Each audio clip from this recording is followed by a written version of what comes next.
Hello, everyone, and welcome to Washington Exec's video series. I'm Amanda Ziadeh with Washington Exec, and I'm joined by Hector Cuevas. He's Executive Vice President and General Manager of the Missile Defense and C5 ISR market at Parsons. So we're here to talk through the defense market outlook and the future of the military. So thank you so much for being here today with me, Hector. Thank you, Amanda. Glad to be here. All right. So, Hector, I understand that Parsons has emerged as a new player in the federal contracting world, especially with your active acquisition approach. So could you talk about the future vision for Parsons' defense market? Yeah, perfect. So I'm a byproduct of that, one of those acquisitions. I came over with the OG Systems acquisition back in 2018, and have lived through the last couple of years of being part of just really a great company as we move into this kind of new world order of going from a full focus on counterterrorism operations over the last 20 years is really where Parsons has started to make its name in the industry base.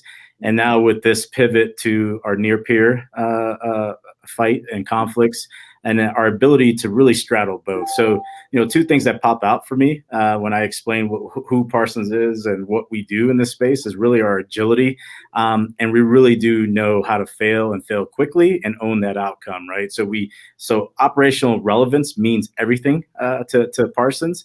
So as long as we maintain that, and as we move forward into 2021 and beyond, we will be in a good position to do that. We straddle the whole spectrum of the multi-domain operations, from space to cyber operations to ISR sensors on airborne platforms, and even exquisite engineering services that we provide, all the services within the Department of Defense.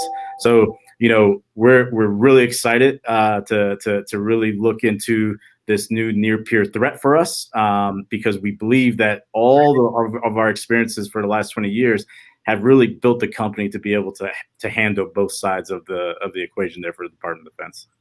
Great. And as a veteran yourself, where do you see the future of the military going, especially with the shifting political environment in Washington D.C.? Yeah, so I very proud of my service. 20 years in the Army, retired as a Chief Warrant Officer for. I was in the Pentagon in 9/11, and I knew what the military was prior to 9/11 and what it became, what has become over the last 20 years.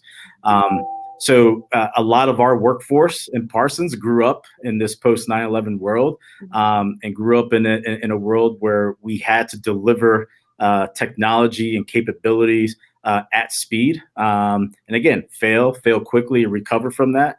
But really build that relationship with our mission partners, not just treat the department as a customer. We're partners in everything that we did in that post 9/11 world, and we will obviously continue to maintain that moving forward. Our workforce is an absolutely huge part of that.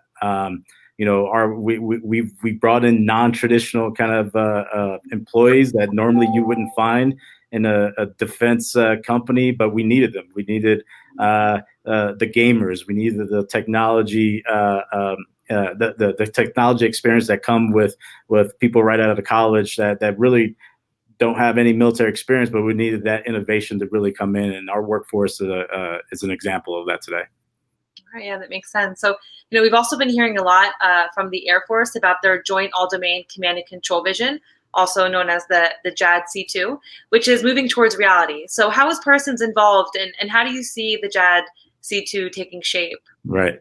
So, JADC2 as a concept, you've heard, the Air Force is leading the way with the ABMS program that they have in place today. We're on that program. We're on ramped onto 6 of the 7 categories that exist today, along with about 100 other companies that are waiting to start providing capabilities there.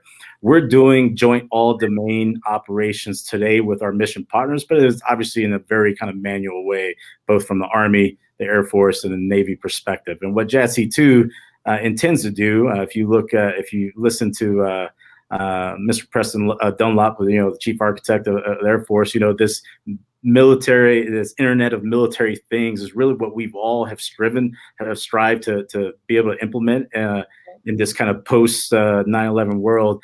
And I think the leadership that both he and Dr. Roper are showing the community from an Air Force perspective is really going to have an impact both on the Army with their JADC2 efforts, which is called Project Convergence. And then in the Navy domain, they have a similar effort called Project Overwatch. So we're involved in all three. We're going to be involved in all three, and we want to be the broker of capabilities to really bring the operational relevance of each of these capabilities to the customer. And so we're super excited about JADC2, and we're going to work with the Air Force and all the different services to really implement that and be that and continue to be that true mission partner that they've always expected from us. All right, awesome. Yeah, we certainly look forward to seeing that come to fruition, and I appreciate your insights today on the defense market outlook. Thanks so much for joining me. Thank you, Amanda.